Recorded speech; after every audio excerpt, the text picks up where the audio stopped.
السلام عليكم ورحمة الله وبركاته. شلونكم شباب؟ شو اخباركم؟ رجعت لكم اليوم بشرح جديد. يوم قلت عندي فرغة وعطلة، قلت اسوي لكم شرح. اليوم شرحنا كيفية مسح جميع الجروبات من حسابك الفيسبوك. اول ندخل على هالرابط راح تلقونه اسفل الفيديو. هسه نروح نجيب الكود ايضا راح تلقونه اسفل الفيديو. تنتظر 5 ثواني وبعدين سكيب اد.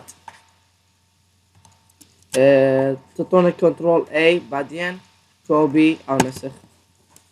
نرجع للصفحة، نعطيها فحص العنصر، نروح على الكونسول، نعطي كنترول في، نعطي انتر.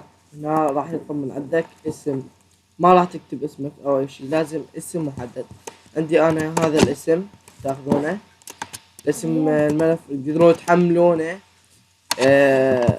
تحت الفيديو موجود ايضا، تعطونا موافق او اوكي. هنا نفس الشيء، بعدين ننتظر.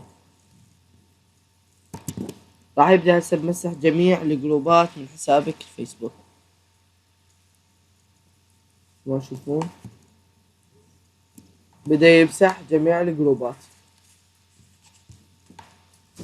على ما راح يكمل انا راح اوقف الفيديو وارجع لكم.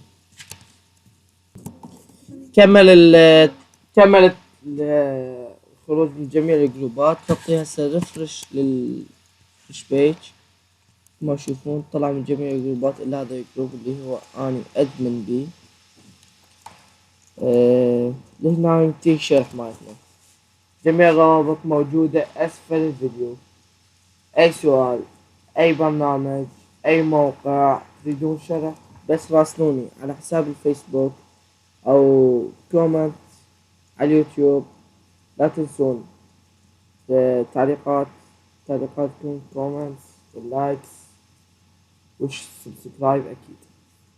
كان معكم عبد الله الربيع. السلام عليكم.